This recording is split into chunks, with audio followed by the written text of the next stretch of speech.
Hey guys, Kevin here from the Feely Group, and today we're in a new studio, but we're talking about the same thing as always, what is going on in the real estate market. So any questions you guys have about the market, about investing, you can always put in the comments below. We'll make sure we make a video about it in the future. This week we had big news. We saw the Bank of Canada increase the interest rate by 0.75%, but we're going to talk about that more next week because this week is our monthly market update. Like always, we're going to take a look at the numbers this year versus the same time last year, and then dive deeper into what is really going on month by month. What do we see is going to happen in the future here? So the average price of a home, August 2022, is $592,000. That's up 4.13% from last year. Sold to list price ratio is down 4.5% at 97.99. The units sold also down 27.28% at 1,482 units. And the days on market is up 30% at 27.25 days.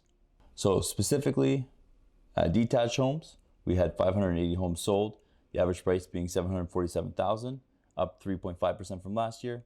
Semi-detached homes, up 5.4% at $667,000. Townhomes, up 6.2% at $611,000. Condo towns, up 4.7% at $422,000. And condo apartments, up 2.7% at $420,000. But like always, guys, this does not tell you what's going on in the real estate market. We need to dive deeper and take a look at month by month what's been going on and what we're going to see in the future.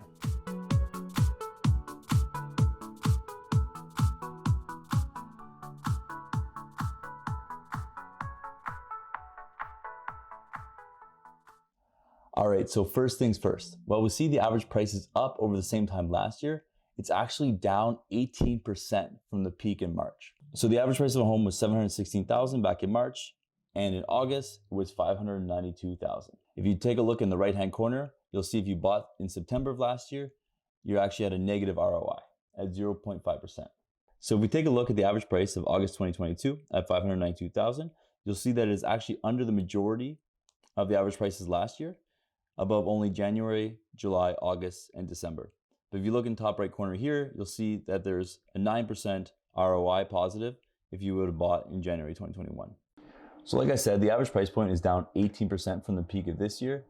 And a lot of people are still thinking that the market is going to crash or come down a lot more. So now let's pull up the 3-year average starting in January of 2020 and see where we sit. Now let's pull it back one more year and take a look at the average home prices month by month since January 2020. All right, so here's a look at the home prices starting January 2020. You'll see that the average ROI is about 38%. But the main reason I'm pulling up this graphic is because I'm hearing a lot of hesitation in the market of people thinking that home prices are going to drop significantly. But actually, they've already dropped pretty significantly at 18%, and I do see them dropping a little bit more. But if you're expecting them to go back to the 2020 numbers, this might show you that you have a long way to go. And as home prices drop, there's a lot of people that are waiting for this to happen. So how long do you wait before making the opportunity purchase to buy? Are you going to miss it? Only time will tell. Average days on market for August was 27.3, up from 21.6 in July and 15.5 in June. So we see that homes are taking significantly longer to sell, and I think that we're going to see that increase in September as well. To go further into that, we take a look at the amount of homes that have sold for 100% or more of asking price, and you see that only 27% of homes are selling at 100% or more of asking price, meaning about 73% of homes are actually selling under asking. A huge difference compared to what we were seeing in the majority of the last couple of years.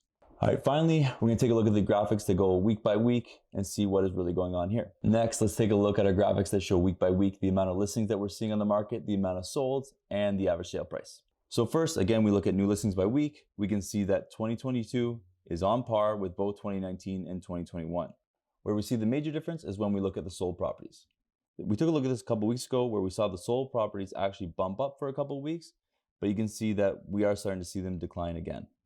And same thing with the average sale price, where we saw it go up the last couple of weeks. Last week, we actually saw it decline again to below the 2021 numbers. So what does this mean for people who are looking to sell or buy in this market? I think if you're a seller right now, you have to weigh the options of, do you actually need to sell?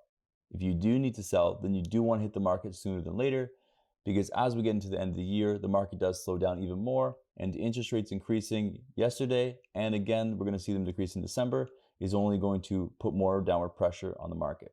And if you're a buyer, what is my suggestion? We've been going through this the last couple of months, taking a look at what the interest rates mean versus the actual sale price. And while the interest rates are rising, it is increasing your payments and hurting your qualification. If you're able to qualify for a mortgage at a home you like now, it is a great time to get a deal. You can go variable, in which case you can suffer through the high payments until the market comes back down, or you can go fixed for a short term, 1 year or 2 year, just to lock you in at a payment you can afford, and then renew in a couple years when the rates are down again. This is actually a very good opportunity to buy a home if you can afford the payments, because I guarantee you that while we're seeing it go down in the near future, we will see it go back up again.